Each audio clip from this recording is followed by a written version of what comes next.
On this episode of This Week in Linux, we've got a lot of news related to Linux Mobile, like UBPorts Ubuntu Touch OTA-12, a plethora of Pine64 news, and MauiKit 1.1.0 is released.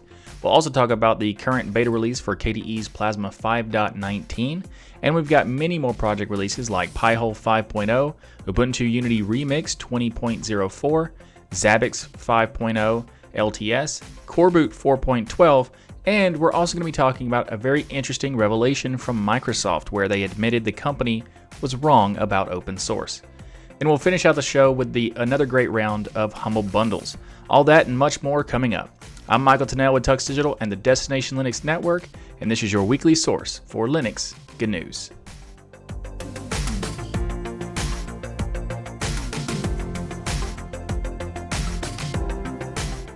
This episode of This Week in Linux is sponsored by DigitalOcean. DigitalOcean offers the simplest, most developer-friendly cloud platform. It's optimized to make managing and scaling apps easy with an intuitive API, multiple storage options, integrated firewalls, load balancers, and more. Also, DigitalOcean now has virtual private cloud options in all regions free of charge. This lets you create multiple private networks to isolate your workloads. Container Registry is also now available to all users as an early availability release. This allows you to easily store and manage private container images and push images seamlessly to DigitalOcean Kubernetes structure. DigitalOcean also has a new trust platform where you can find answers to common security and privacy questions and download available security certifications. Another thing about it is that they have new additions to their DigitalOcean marketplace. This is where you can install things very quickly through the app marketplace, or more of a droplet marketplace. And in this, the new ones that I wanted to talk about are if you wanted a Zoom alternative, they now have a easy setup for Jitsi. There's also a Minecraft server marketplace item and Magento for people who want to do some e-commerce stuff. You can get all this plus access to their world-class customer support for as low as $5 per month. But you can get started with any of the marketplace things I talked about and the other stuff mentioned previously just by going to do.co/DLN and get 2 months for free with a $100 credit. Again, you can go to do.co/DLN for that $100 credit that gives you access to DigitalOcean droplets for free for 2 months. And thanks again to DigitalOcean for sponsoring This Week in Linux. First in the show this week, Ubuntu Touch OTA-12 from the UBPorts team has been released. OTA-12 stands for Over the Air 12th Edition, and this is the Linux mobile operating system that was originally created by Canonical, but has been picked up by they decided to discontinue it, but it was picked up by the UBPorts team to continue it on with the awesome experience that it is to have a Linux-based operating system that is truly Linux and not just this weird Frankenstein monster that is Android. Technically, yes, Linux, but Frankenstein monster. Anyway, so OTA-12 is actually the first version that using the Lomiri interface environment. If not aware, UBPorts renamed the Unity 8 interface to Lomiri recently, and we've discussed this on episode 95 of This Week in Linux, so if you'd like to learn more about this, check out episode 95 of This Week in Linux. But moving to Lomiri, there are tons of improvements to the home screen, the dash, and various other user interface changes. I think it looks better and more modern with this new structure. Along with Lomiri comes a much newer version of Mir, complete with working Wayland support. So a lot of great improvements, including they've improved the theme design and have also made some improvements to the keyboard. One of the keyboard improvements is with a new from the bottom swipe up gestures that let all the layouts use the editing overlay. So you just swipe up and it allows you to switch from keyboard to the editing overlay, which is very awesome. Also, there's a lot of various enhancements to its Morph web browser and various other device-specific improvements, and a lot more.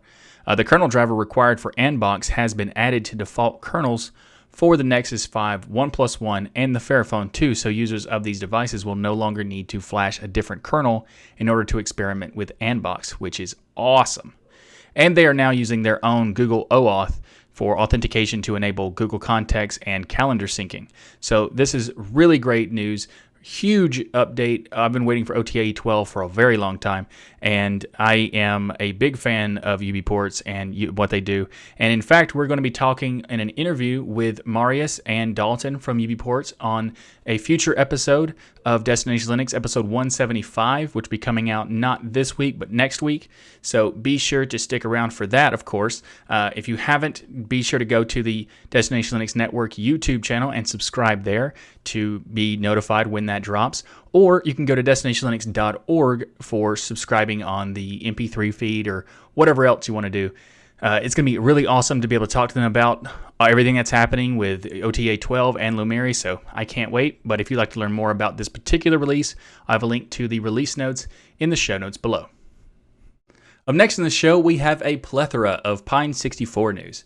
Now, if you've never watched the show before, I am a big fan of Pine64. They do a lot of really cool stuff. They make a really cool like system on a chip competitors to like the Raspberry Pi and the Odroid and that kind of stuff, like the Rock chip.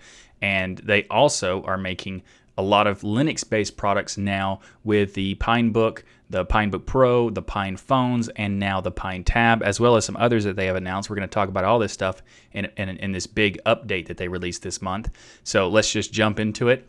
So first of all, there's some shipping information that's available now for the people who are purchasing the Pinebook Pros with Manjaro, which is the latest kind of pre-order structure, or the batch, I guess. And those will be started shipping after May 22nd. UBPorts Community Edition Pine phones are going to be starting shipping after May 26th.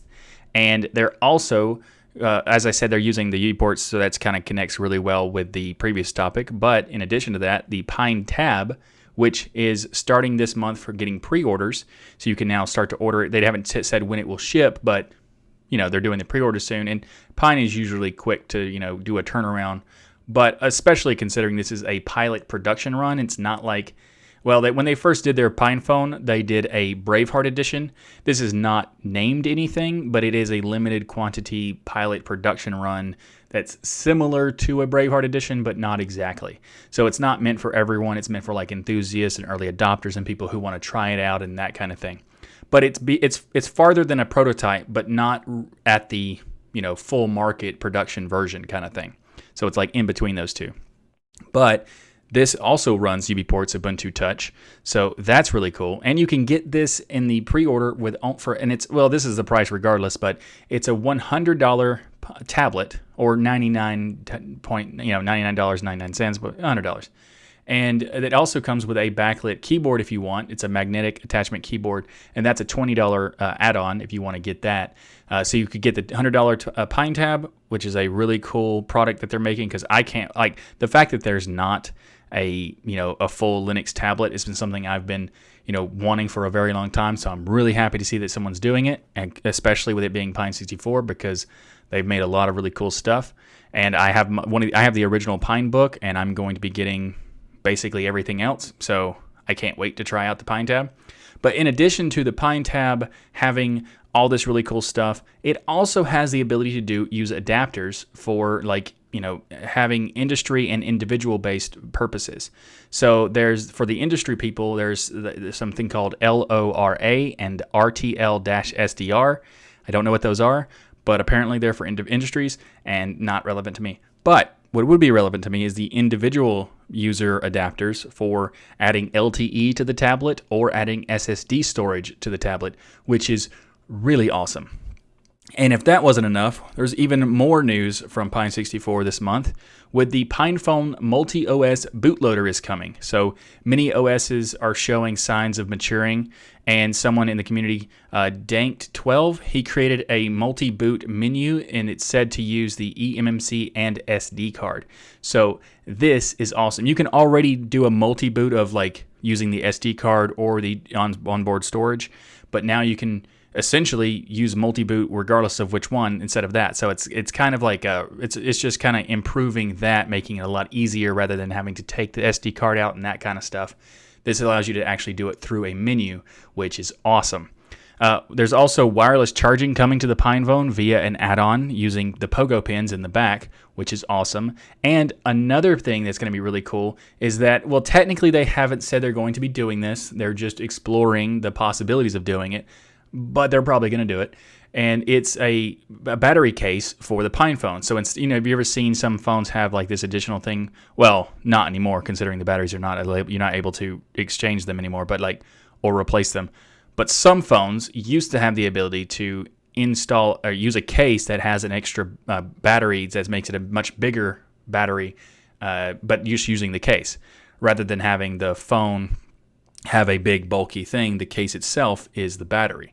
So they're looking into or exploring the possibility of doing this with a 5,000 milliamp hour battery for the Pine phone using a battery case. Very cool. You will also be able to purchase different cases based on various different projects. So if you wanted to get like a project branded case, you'll be able to buy that now once they have those ready. But so it's basically like $15 or so or something like that. I don't know. I don't remember exactly what it was, but it's roughly about $15. And Pinebook Pro, also they said that they now announced that you can now watch Netflix on the Manjaro edition of the Pinebook Pro, which is fantastic.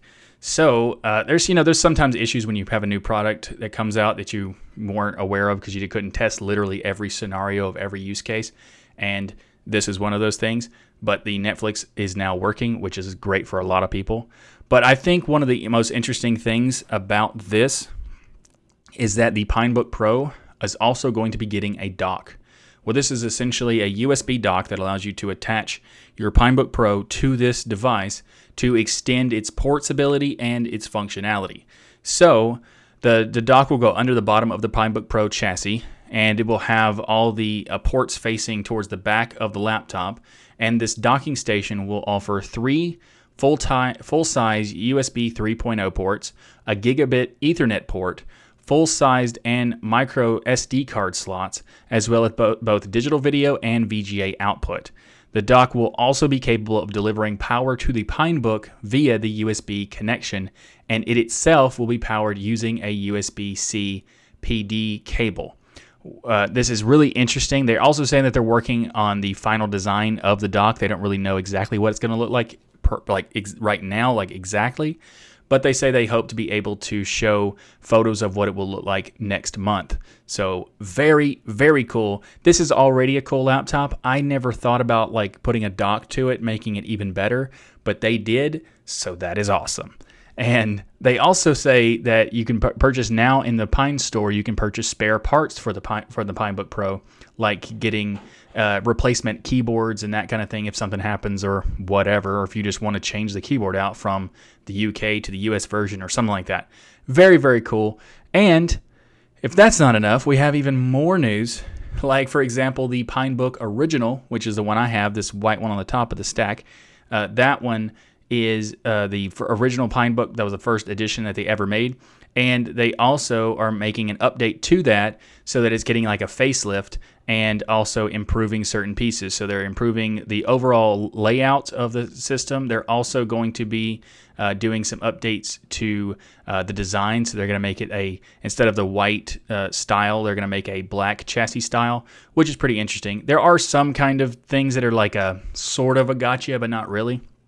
And that is the display is going to be lowered in order to make the cost not change, because this price of this laptop was $99, and they want to keep that price tag there. But because of all the supply issues and everything, it's not as easy to do that, because this was a 1080p display. Although I'm not sure if it was a 1080p IPS or a 1080p TN display. I don't remember that part.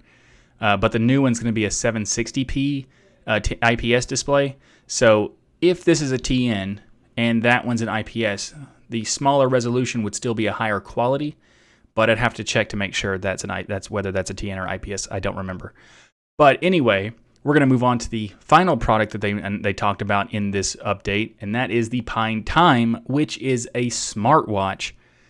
And this is really cool because the Pine phone is a very affordable phone that is running true Linux. And the fact that they're working on a smartwatch that is just crazy. That's really awesome. They're going to be doing a smartwatch. And they also say that you can now sync with Selfish OS between the Pine phone and the PineTime, as well as they're going to be porting that app to Ubuntu Touch. They say that this Selfish OS application will be ported to Ubuntu Touch and in time maybe also other Linux mobile operating systems.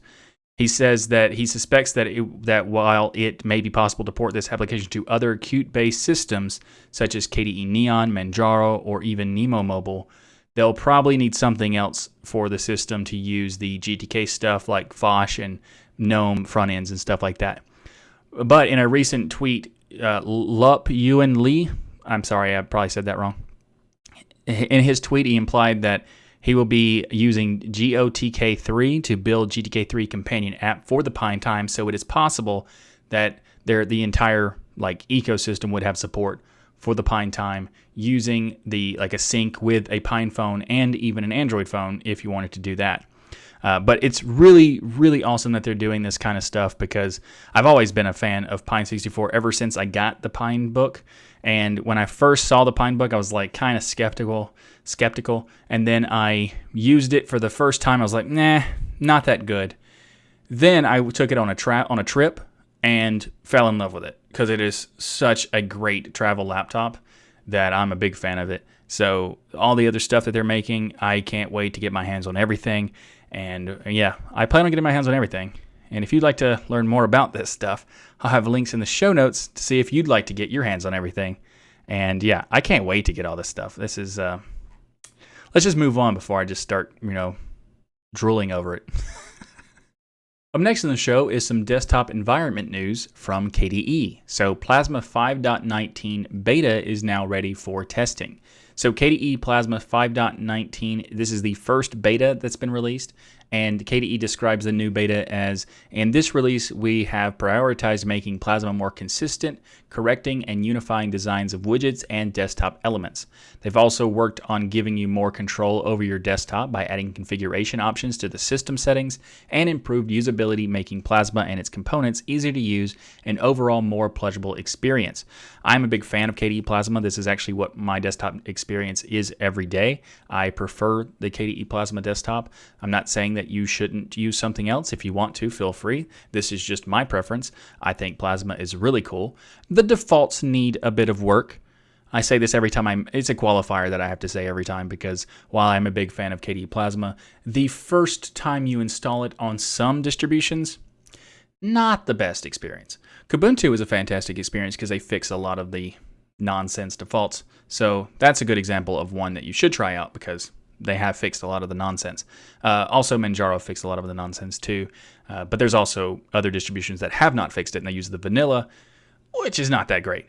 But moving on, I'm still a fan of Plasma. And going on to the roadmap, Plasma 5.19 is due to be released in June 9th. So we're going to talk about it a little bit more later on in terms of in depth on the June 9th. I said 19th, I think. Whatever. June 9th is what it's supposed to be released on. But before I move on, I wanted to talk about a few things that are going to be in this release. So the system monitor widgets have been rewritten from scratch for greater functionality, versatility, and just to look better. They've also updated consoles, so consoles tabs now can be assigned colors, which is just a fun thing to be able to do because it's I guess it's not really fun, it's more of a workflow productivity thing, but it's fun to see that them doing things that are very minimal subtle things that just enhance a little bit of the workflow, and KDE is known for doing that kind of thing. But Dolphin now also has new actions that to quickly move or copy selected files in one pane of a split view into the folder of another pane. So basically right now, if you are using Dolphin or Plasma, you can just hit F3 and it will split your current file manager into two different panes, so you can have one folder on one side, another folder on the other side, and they're making it easier to move files back and forth with new actions. That is very cool. Also, Plasma Vaults, which is a feature for encrypting files in KDE Plasma, can now use GoCryptFS as an encryption backend, which is very cool. And they've also done something that is not that big of a deal. It's actually something that shouldn't be very important at all, but it actually is pretty important to me because it is just a nice polish effect that has been missing for a very long time that I've been wanting for years, and now it is here, and that is the ability to center items in your panels because the new panel spacers have the ability to center widgets. So instead of having to manually move the spacer to kind of center up the content, what I wanted it to do is basically just fill up the spaces in between and then center every piece around it. And that is essentially what they're going to be doing now, which is great. And I look forward to trying that because it's been something it's a very subtle thing. It's not important. I get that, but I've been wanting it for a while, and I'm excited to see that it is now there. So, right, let's move on. So, the windows can now be dragged and dropped onto items in the activity switchers to easily assign and quickly assign them to different activities. If you don't know what activities are, they're kind of like workspaces, but they're a little bit different because you can kind of sort of save sessions a little bit in the activities, so you can switch and have applications running at any given time, or you can. They're similar to works. If you'd like me to make a video explaining what they are, let me know in the comments below, and I will make one that kind of like breaks it down exactly, because they do seem very similar, but they also do have some features that are a little bit extra. Also, Plasma now has a consistent design and header area in the system tray applets, as well as the notifications. And they also refreshed the look of the media playback applet in the system tray. There's been a lot of other stuff too, and another thing that they did is improve the look of GTK3 applications, which is one of the things that people, talk about GTK versus Qt. They'll say like, well, Qt doesn't look good in GNOME, whereas GTK does look good in KDE Plasma. Well, the reason is because the KDE team makes sure that the applications look good. Like, they actually take in consideration that people want it to be cohesive and look like they're all native things to each other regardless of toolkit. So they do that, whereas other desktop environments don't do that and ignore Qt. So that's why that happens, if you're wondering that ever. And if you weren't, well, now you have the information anyway. You're welcome. So also, in addition, Ocular now has zooming options that are farther in from the previous 1600%. Why would you want more than 1600%? I don't know. But now you can go up to 10,000% because reasons. But that is fantastic because it's over 9,000! Yep. I did that. Also, some other things that happened in this release, or this new version of KDE Plasma, is that they've made some updates to the system settings. So they've actually been like, they've overhauled the setting pages for default applications, online accounts, TWinL rules, background services, and global shortcuts, including making the global shortcuts a lot easier to search for different items, because they're doing a global search in that section now, which is fantastic because it was a little bit complicated for really no reason with the classification and like category structure they had. So I'm really happy to see the global approach. That's very awesome. And well, I'm not sure if that's officially said because in the notes don't necessarily say that, but based on the discussions I've had with developers who were working on that prior, that their goal was to get into 5.19. I need to test it myself in order to make sure that that is true, but I haven't done that yet. So I might be wrong. Hopefully I'm not, because that is awesome, and I really want that feature to be there. So let's hope it is. Fingers crossed. Anyway, they've also done some updates to the Info Center, and in the Info Center, they've added support to show the details about your graphics hardware, like your GPU. And they've also done a lot of like redesigns to the look and feel of it so that it's more consistent with system settings. They're just doing like a lot of improvements to the cohesiveness and all that stuff. And instead of going in through everything else that has changed, because there's a lot more stuff, and when the actual release comes out on June 9th, I will be going into it much depth. But the last thing I'll talk about is that they have done a lot of improvements to KWin Window Manager, Discover, KSysGuard, which is the system monitor, and a bunch of other stuff. So if you'd like to learn more about the latest beta testing release for KDE Plasma, which is 5.19, I'll have a link in the show notes below to check that out. And also real quick, there were some issues that people had where people wanting, like if you were a Kmail user or Contact Suite apps user and you had issues with Google services, this would be a good release for you because they have fixed the Google reauthorized access issue. So that's all good now. So just want to put that in there as well at the end, just so you know, in case you're experiencing that problem. But anyway, like I said, we'll go in more in depth in June because there's a lot more to go into and we have a lot more show to get to. So let's just get to it. So previously we talked about Linux mobile devices and Linux mobile projects, and we talked about the KDE Plasma and KDE community. And now we're going to talk about where they kind of meet together, and that is MauiKit 1.1.0. So Maui is a project that creates free and open source software that is incubated by the KDE community and developed by Nitrix. Nitrix also makes their own operating system, which is very cool because they have a really interesting idea and workflow with app images, and they have a very customized Plasma experience too, so you might want to check that out if you want to. But we're going to talk about MauiKit in this particular thing because MauiKit is for developing cross-platform and convergent apps that are basically targeting Linux mobile devices, but also many other things, including being able to work on your desktop. So this is really, really cool project. And also, this is the first official stable release for MauiKit. However, I do want to do a quick note because the word stable release does not necessarily mean what people think it means. It's not about stability, really. It's the term stable used in programming. I mean, maybe they use it for that, but that's not really what it's meant to be in programming. So it's actually kind of poorly decided upon as a standard to describe something that is not changing frequently, aka static. This term, static, should actually be used for the releases, so you could be like static release, because then there would be no confusion. But it's not really likely that's ever going to happen, so I understand that, but I just want to put that out there anyway because people see stable release and meet and think stability, but that's not really what that term means. So just there you go. Moving on. So MauiKit and Maui apps have reached 1.1.0, bringing updates, new features, bug fixes, and an improved cross-platform and convergent experience. This is how they describe it on their blog post. But they do actually warn that some apps might be missing features or present some bugs, and encourages users to open a ticket on their GitLab if they experience any issues. So what's new for the MauiKit framework is that the framework has gained new controls, and the previous ones have been cleaned up and improved. Same for the backend utilities like the file management classes and templated models. They've also introduced some new components to the framework like Doodle, App Views, App View Loader, CSD controls, settings dialogues, settings section, shapes, and alt browser.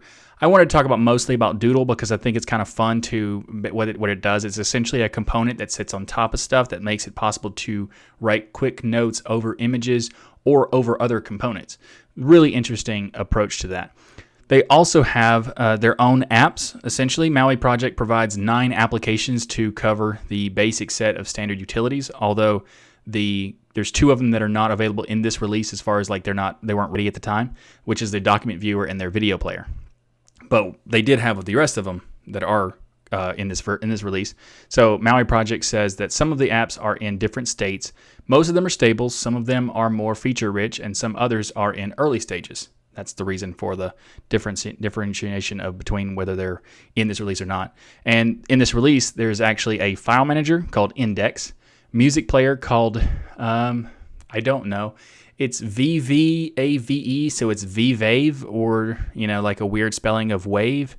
I don't really know how you're supposed to pronounce that thing. I think that was the renamed version of the Babe music player, but I can't remember if that's actually true or not, but let's go with sure. Also, there's an image viewer called Pix, a text editor called Nota, and there's also a notes taker called Buo, I don't know. And a terminal emulator called Station, as well as a contacts manager called Contacts, which is reasonably named. It also serves as the dialer for the phones and the convergent mobile aspects of the MauiKit and the Maui project. So also, just so you know, that for users, these are packaged for Linux x64 and ARM, so you can have it on devices that are ARM-based as well as x86. So x64 is a part of x86. It's the 64-bit version of x86.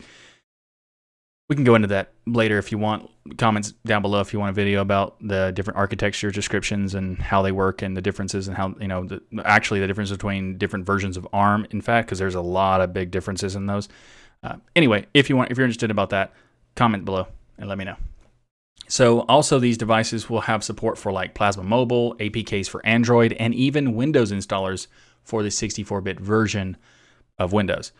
This cycle also added support for macOS and iOS, though the 1.1.0 release, they don't provide any official packages for them. They just have support. So in the future, they're going to have packages for it when that comes out. So this is really cool. If you've ever wanted to check out any of these applications, like these are kind of like to developer related project for people who want to make applications, but also there's a lot of cool stuff that they make. Like the Vive music player is a pretty good player.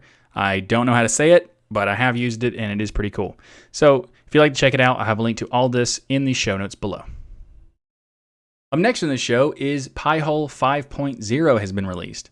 Now, what is a Pi-hole? Well, Pi-hole is a network-wide ad blocker. So instead of installing ad blockers on every device and every browser on every device, you can install Pi-hole once on your network and it will protect all of your devices because it works differently than browser-based ad blockers. It also, because of the way it works, it allows you to block ads in non-traditional places, such as in games or on smart TVs. And by games, like in-app ads inside of games on your phone, that kind of thing. The Pi-hole software also has very low resources requirements, so you can put it on a Raspberry Pi Zero W. And though it is called a Pi-hole, it's not exclusive to the Raspberry Pi. You can actually run it on a variety of different Linux distributions, including installing it inside of a virtual machine or in a container and a lot of other stuff, that you could use. But the Pi-hole originally was for the Raspberry Pi, and that's why it's named Pi-hole. But it's like a black hole for ads, sort of. Anyway, but before we continue to talk about what's in latest and available in the latest version of Pi-hole with the 5.0, I do want to give you a quick warning because this is what the Pi-hole team says. There are many fundamental changes between Pi-hole 4.x and 5.x. As such, this is strictly a one-way operation. Once you move from 4.x to 5.0, there is no way to go back, so make a backup. So I would like to reiterate that thing. Make a backup. Actually make backups frequently for all of your devices, for everything that you actually care about, because backups are important. And if you only have one backup, you don't have a backup. Because what if that backup goes bad? If one copy is no copies, 2 copies is 1 copy, 3 copies is actually having 2 copies, and essentially you want to have as many as you can that's within reason. So we'll talk about this in a future video when I do my. I've been looking into the long-term storage aspects of data retention and all that. I've been very heavily researching this topic, so I plan on making a video about this in the future. If you have any questions or suggestions about long-term storage or whatever, if you want to contribute some things to talk about in the video, please let me know in the comments below. I didn't really plan on talking about this in this topic, but it came out, so I'm gonna keep it in there. So if you have any ideas or suggestions about long-term storage, please let me know in the comments below. Also, to move on back to the Pi-hole, there's some new additions to this latest version. It has the ability the list storage has been migrated from individual files into a new Gravity database in the same directory to facilitate the following features. So it adds groups. So groups can be created and block lists. Black lists and white lists can be applied to these groups. Block list, black lists, and white lists can all be individually enabled or disabled. The ability to add comments to remind you why something was blacklisted or whitelisted. So you can actually make a note. And it even will let you set up a custom note to remind you to whitelist and blacklist things. Pretty cool. And also they have added a deep CNAME inspection, which allows for the ability to deeply analyze CNAME queries, which has been a broadly discussed feature request in the Pi-hole community. So that is awesome. This will allow Pi-hole to find whether any domain in the CNAME chain is known to be blocked, and if one is found, Pi-hole can now block the original query. Very cool. They also added regex and wildcard support for the whitelist, custom host names from the web GUI through the local DNS records tab. This assigns host names to IP addresses similarly to what can be done in the etc/hosts file using this command line. And the mapping is stored in the etc/pi-hole/custom.list file, along with some other changes from previous Pi-hole, -a records and stuff like that. So There's also some improvements, not only just additions. They've been doing improvements and performance improvements and bug fixes and all that kind of stuff, but they've also improved the graphics on the dashboard, which as a designer, I'm a fan of that stuff. In addition, they've also added some additional information on why a domain was blocked on the query log page. This is very cool. For example, if a query was blocked by regex, clicking on that status block will take you to the block list entry that blocked it to tell you what happened and give you a log for that. Very cool. And also they've got a new improved debug log that shows you the block lists and groups in a tabular format, including comments and the enable-disable status messages. Lots of great stuff. They've even improved the efficiency of the memory use, so it can even run on lower power or require less resources, that kind of thing. Very cool. If you'd like to learn more about Pi-hole and the latest version of 5.0, I'll have a link to it in the show notes below. Up next in the show is the housekeeping section. We only have a couple this week, but first of all, Destination Linux, episode 173, has dropped, and it has one of our famous in-depth interviews. We actually have D'Amica Reed and Dee Parler from the organization Women in Linux on that episode, so be sure to check that out. It was a fantastic interview and a lot of fun, so you definitely want to check it out. Also, there's episode 174 that is dropping this week, and we discussed finding a job in IT and Linux-related fields. We also cover some new Destination Linux picks. If you're not aware what that is, we have a software spotlight and also tips and tricks section, and all of that is in the DL picks piece. So there's a lot of new stuff there you definitely need to check out. And we've also done something, well, I've done this piece, and that is we are adding new graphics to the show. I have customized the way it looks, and I'm basically increasing the production quality, and I just wanted to make it a little bit more fancy. So I'll have actually a preview in the show notes here if you'd like to check it out. But episode 174 dropping this week. Be sure to go to destinationlinux.network and go to the YouTube channel there, and you can subscribe to get updated when the new episode comes out. Or you can go to destinationlinux.org/subscribe to find the other ways to subscribe, whether you want to use your an MP3 feed or any of the mobile apps and whatnot. All the links are going to be down below, so check those out if you want to check out a great episode with new awesome graphics that I'm not biased at all about, but are fantastic. And if you'd like to help make this show possible, then consider becoming a patron of TuxDigital. By becoming a patron, you are directly helping me finance the creation of this show and all the other content on the channel. So there's actually going to be a lot more content coming soon. I'm going to be cranking that up exponentially. There's another video coming out this week, specifically for Firefox container tabs, which on the Patreon and the sponsors, I did a poll asking what's the next video people want to see me make, and that was the highest chosen voted topic. So we're going to be making that video this week. It'll be releasing sometime this week. I haven't decided a day yet, but this week for sure. And if you have never heard of Firefox container tabs, you're definitely going to want to check out this video because it's an awesome feature. And if you have heard of it, you're still going to want to check out the video because I'm going to show you how to make it even better and more awesome than it already is. So be sure to subscribe if you haven't already. And yes. But anyway, if you'd like to help me make this content, you can become a patron of TuxDigital and you get special rewards like joining me for the patrons chat streams. Also, we're going to do some patron gaming streams coming up soon, and as well as getting early access to the videos that I make. So that Firefox Container Tabs video will be posted to the patrons before it is posted publicly. So if you want to check it out and get the early access to this content, you can become a patron and not only help me make the content, but also get extra content and faster content if you like. And to the awesome 79 patrons of TuxDigital, I want to say thank you very, very, very much for helping me make this content. It is incredibly important to me to be able to make this content, and I appreciate it so much that you're helping me actually make it possible for me to even do it. It is just amazing, and I can't thank you enough. But as I said before in previous episodes, I will continue to try. Even if it's not possible to really thank you enough, I will keep trying to, because that is important to me, that you know how much I appreciate the help that you're making it possible for me to make all this content. So again, thank you, thank you, thank you, thank you, thank you. Let's get to the rest of the show. Up next in the show is some fun news from Microsoft. And I know that's very unlikely for me to ever say that again, but in this case, Microsoft is admitting that it is wrong about open source, or at least it was wrong. So the current president of Microsoft, Brad Smith, acknowledges they were wrong in the past remarks related to open source.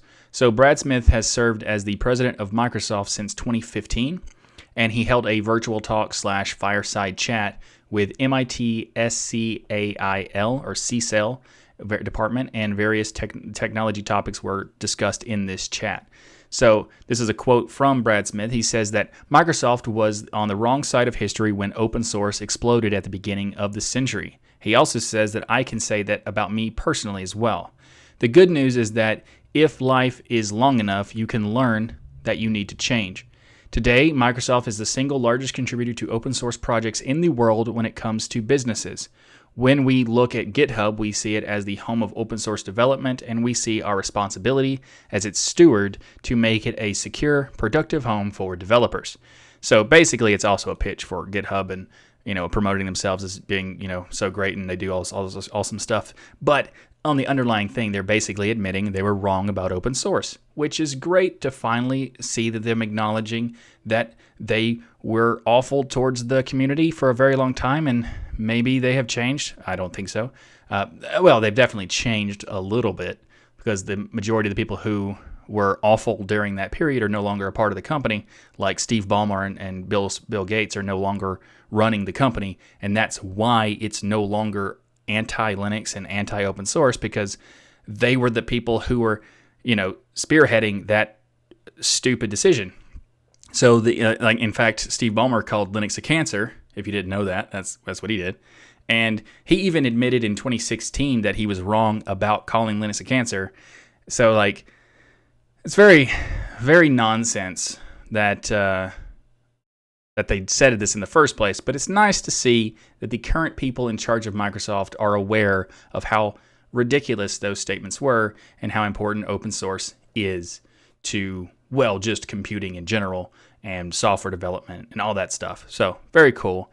And also, it's really nice to see, this is a subtopic, not exactly related, but it does prove that there are another example of how they were wrong, is because Microsoft created the Microsoft Azure platform, and now Linux is more popular than Windows on Azure. So Linux is more popular on Microsoft's platform than Microsoft's own operating system, which is fantastic and a little bit hilarious. So Linux-based images comprise of 60% of Azure's marketplace images, and more than 50% of the VM cores run Linux on Azure. So this is kind of funny. There's this quote that's gone around for years, and it's very apt, and it works perfectly for this particular topic. However, it's not actually a Gandhi quote, but people credit it to Gandhi all the time. But here's the quote, and it's, first they ignore you, then they laugh at you, then they fight you, and then you win. And that is essentially what is happening right now, because Linux is taking over in the cloud, even in Microsoft's own cloud, which is kind of funny. Well, not on cloud, because that's a product. But you know what I mean. It doesn't matter. And of course, yes, we're still working on the desktop challenge. That is still something that we're striving to overcome, which it will happen. Mark my words. I don't know when it will happen, but it will happen. And I will do my best to make it happen. However that's possible, I don't know, but I'll try. Anyway, it's really awesome that Microsoft is acknowledging that they're wrong and don't know what they're talking about open source anyway, and also that Linux is now dominating their own platform. So I like this news. Up next in the show is the latest release of Ubuntu Unity Remix 20.04. So this is a distribution that is using the Unity desktop environment. It's a remix of Ubuntu, similar to Ubuntu Mate and Kubuntu and Lubuntu and etc. And this is using the Unity desktop environment that was created by Canonical. It was also abandoned by Canonical in 2017, although not technically abandoned, because they still technically maintain it for the 1604 LTS version, because that was using Unity, and because they have the 5-year LTS support cycle for that version, that will still be maintained until 2021. So technically speaking, there is some development on it, but not really. And after 2021, I kind of expect it to be abandoned unless a project comes around and decides to pick it up and make it for other distributions. Hopefully that does happen, because I think Unity is a fantastic desktop environment. Although that's specifically talking about Unity 7, because Unity 8 has already been forked and is maintained by UBPorts, and that's the Lomiri project now. Lots of nuance here, but Ubuntu Unity Remix is a remix of Ubuntu using the Unity desktop environment, specifically Unity 7, not 8, so Unity 7, the original version that was made in 1604, or that was supported in 1604. And there's also other versions of, if you want to try another operating system that uses Ubuntu and Unity, check out Umix OS. We talked about in a previous episode, and it's a distribution that is created by Tony George of TG Tech, and also the developer of Timeshift, UKUU, and a lot of other stuff. So it's, I'd probably suggest checking that one out because it's been developed for longer, and this is a very, very new project. But also, I'm kind of feel like, I'm not saying that this is sketchy at all, but it feels really odd that this download for this particular distribution is on Mediafire and Mega and also Google Drive and stuff like I would suggest putting it on SourceForge because that is like kind of expected as a download source. So maybe consider that. But right now it feels a little more sketchy because Mediafire is not known for being a place that legit content lives. I mean, it can be, sure, but it just has that weird feeling on it when I see Mediafire as a download link for an operating system. Just so you know, just putting it out there. But if you want to check it out, Ubuntu Unity Remix 2004 is now available, and it is based on the latest version, similar to Umix OS, but I've not personally tried Unity Remix. I've just seen a lot of people talking about this kind of thing, so I think it's really cool that they're talking about it because it brings up the topic of Unity. And I think Unity is one of the best desktop environments, if not the most polished desktop environment ever made for Linux. And it's a shame that it's not being maintained anymore, or really maintained. I guess it technically is maintained but not developed. Terms in programming are a little bit annoying. Just saying. So I think that Unity is a really good desktop environment, and I'm planning on making a video about why I think it's good and why it's a shame that it's no longer there, and why I'm disappointed in the community for giving them so much hate on it. But I'll save that for the video. If you would like for me to make that video, please let me know in the comments below. I'm going to make it either way, but I would like for you to let me know how many, if you're interested in it, so I can kind of gauge how many people are interested in that kind of content. So for future other videos and stuff like that, because I have a lot of things that are unpopular opinions, like the idea that Unity is great. That's a pretty unpopular opinion and has been for years, and I've always liked it, even when back in the day in 2012 when 1204 was around. That was my favorite DE back then, and it's a shame that it's gone now, but who knows what the future holds. And if you want to check out Ubuntu Unity Remix 2004, I'll have a link to it in the show notes for the Ubuntu community forum post. And I'll also have a link to Umix OS in the show notes below as well, if you'd like to check that one out. So 2 different options for Unity on Ubuntu in a derivative or remix style and whatnot. So links in the show notes below. Up next in the show is the latest release, 5.0 LTS for Zabbix. Zabbix is a free and open source monitoring solution. They say that Zabbix 5.0 LTS release comes with significant improvements in usability, security, and integrity. And also there's a bunch of additions, improvements, and also new features and a variety of different things. So we can't cover everything because this is a lot of stuff in this latest release, because this is the LTS and it's a big chunk from the previous version. So I'll have a link in the show notes for the full details. But let's just talk about the highlights here, because in addition to existing official packages and appliances, Zabbix 5.0 now also caters to the following platforms: SUSE Linux Enterprise Server 15, Debian 10, Ubuntu 2004, Raspbian 10, Mac OS, RHEL 8, CentOS 8, MSI for Windows Agent, which is the Microsoft stuff. Zabbix has introduced a new set of out-of-the-box integrations with industry-standard cloud providers. So these industry standard things is like the biggest names in the cloud cloud section. So for example, DigitalOcean, like we talk about, who sponsored this show. So that's awesome. Also AWS, Azure, Google Cloud Platform, Docker, IBM Cloud, Red Hat Cloud, IBM/Red Hat Cloud, Oracle Cloud, and also many others. Like again, DigitalOcean. Not an ad specifically. It just happens to be a thing. So throwing that out there. Also, support for secret user macros are now available, which allows you to keep sensitive information like passwords and API tokens from being exposed to end users. Faster creation of dashboards thanks to the ability to copy widgets. Built-in integrations with the ITSM systems and alerting systems, new and improved templates and plugins, support for blacklists and whitelists for metrics on agent side, and also there's the Zabbix UI has been improved, so it now supports monitoring and managing of millions of monitored devices, which is impressive. And tons of usability and automation improvements have been made as well in the latest Zabbix 5.0 LTS release. If you'd like to learn more about this, I'll have a link to the latest release notes of 5.0 in the show notes below. Up next in the show is Coreboot 4.12 has been released. Coreboot is an open source extended firmware platform that delivers fast and secure boot experience on modern computers and embedded systems. So if you're not aware, that's essentially a way to replace the BIOS boot system with Coreboot, and there's also a lot of other ones, but Coreboot is one of the bigger ones. So Coreboot 4.12 was released recently, and it has seen a big increase in activity. So since 4.11, there's actually been 2,692 new commits by over 190 developers, and of these 190, 59 are new developers for the project, which is really cool to see. There's actually been a removal of 51 boards from, like, they've been deprecated, and or for like deduplication and that kind of stuff, like variants and such. But also, in addition to that, they've actually added 49 boards to the platform. And they've had a significant change in the SMM store. This is now production ready.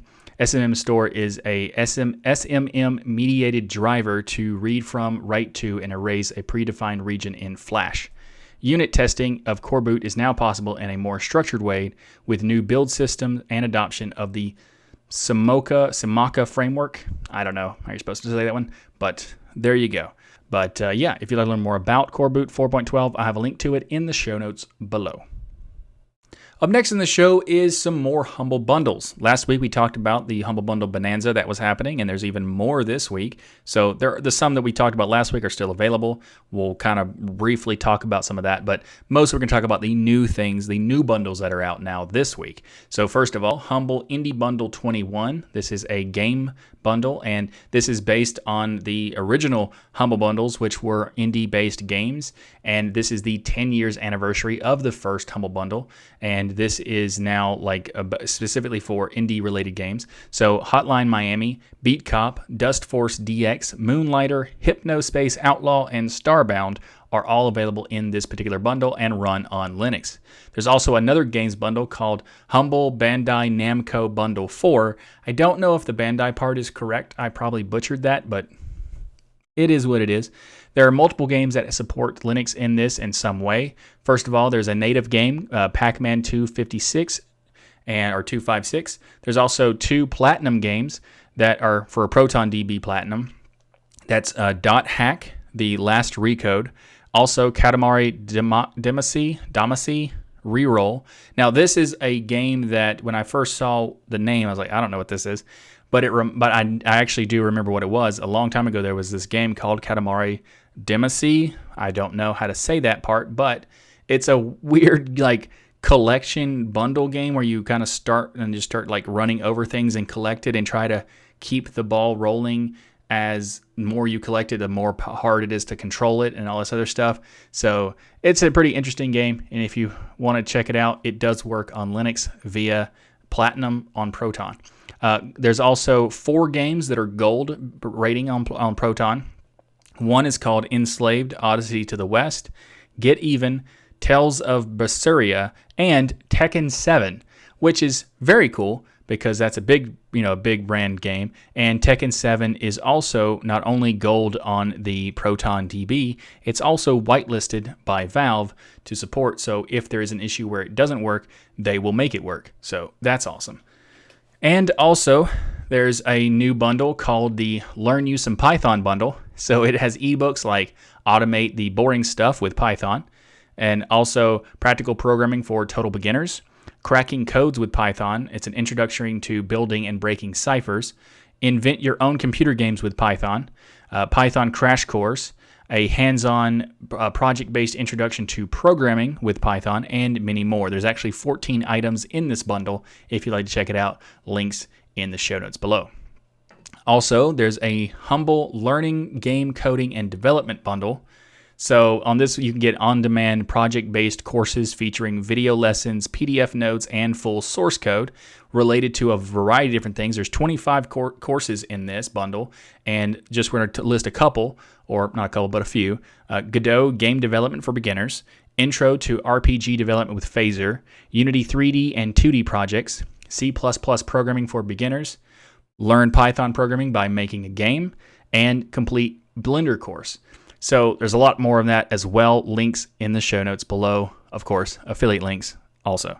And also we have the rest of the other bundles that were available last week that are still available now, like the definitive guides to all things programming by O'Reilly. So there's like Spark, Hadoop, JavaScript, CSS, SSH, and many, many more. There's 15 definitive guides, so check that out in the show notes below for links for that. Also, there's Funds with STEM, the science, technology, engineering, and mathematics. That's what that stands for. I had to think about that for a second. And you can get ebooks for everything STEM related. So there's the Everything STEM Handbook, Physics of Star Wars, Science Experiments, and 100 Things to See in the Night Sky. So the total of this book has 36 ebooks. There's also some other games that I'm not going to list off everything, but there's another bundle we talked about last week that it's like board games kind of thing, and it has 11 games that support Linux in some either natively or some level of Proton. There's also a musics bundle where you can get packs of there's 15 music packs and over 300 different music tracks for ambient music for video games, movies, and a variety of different other things. And there's also a new comics bundle. The previous Walking Dead bundle is still available technically as this recording, but I don't know how long it's going to be. I think it's like less than a day. So if you watch this later on, it's not there. But what is there is Lock and Key, which is a really cool book. It's a fantasy, like horror, sci-fi sort of comic book. And it's also a TV show on Netflix now because it is completely based off the comic book. So if you want to check it out and see the differences between the two, you can get a Humble bundle for Lock and Key in the show notes below. So links to everything that we've talked about, all of them affiliate links. So if you're interested in any of these things, please use the links below and let me know if you did in the comments, because I'm curious how many people like the game bundles versus the bundles for the programming, or the music bundles and the comic bundles and that kind of thing. Let me know what you think in the comments below, and if there are any of the things that you are interested in. And also, again, reminder, be sure to use those affiliate links. Right. So, thanks. Thanks for watching this episode of This Week in Linux. If you like what I do here on this show, please like that smash button and be sure to subscribe. If you'd like to support the TuxDigital channel, we have multiple ways to contribute via PayPal, Patreon, sponsors, and many others. You can learn more by going to tuxdigital.com/contribute. Or you can order the Linux is Everywhere t-shirt by going to destinationlinux.network/store. That's right, you can go to the DLN store to get the Linux is Everywhere t-shirt, as well as the other great items that are in the store, like some coffee mugs for Destination Linux Network, and also a This Week in Linux shirt, if you'd like to check that out too. We also have ways to contribute without any cost to you by using our affiliate links. You can find links for places like Amazon, Humble Bundle, and many more by going to tuxdigital.com/affiliates. And speaking of the Destination Linux Network, I'm also on a podcast called Destination Linux, so you should check that out, especially episode 173, where we had Tamika and Dee from Women in Linux podcast and Women in Linux organization. We had a really awesome interview with them, so check that one out. And also the next episode that's coming out this week is episode 174, which has a lot of great content, and I introduced some new overlay designs and graphics for the OBS and the show just to increase the production quality, just because I felt like doing it, I guess, really. But yeah, check out episode 174 when it drops this week. Thanks again for watching. I'm Michael Tunnell with TuxDigital and the Destination Linux Network. And as always, keep using, learning, and enjoying Linux. And I'll see you next week for another episode of your weekly source for Linux GNews.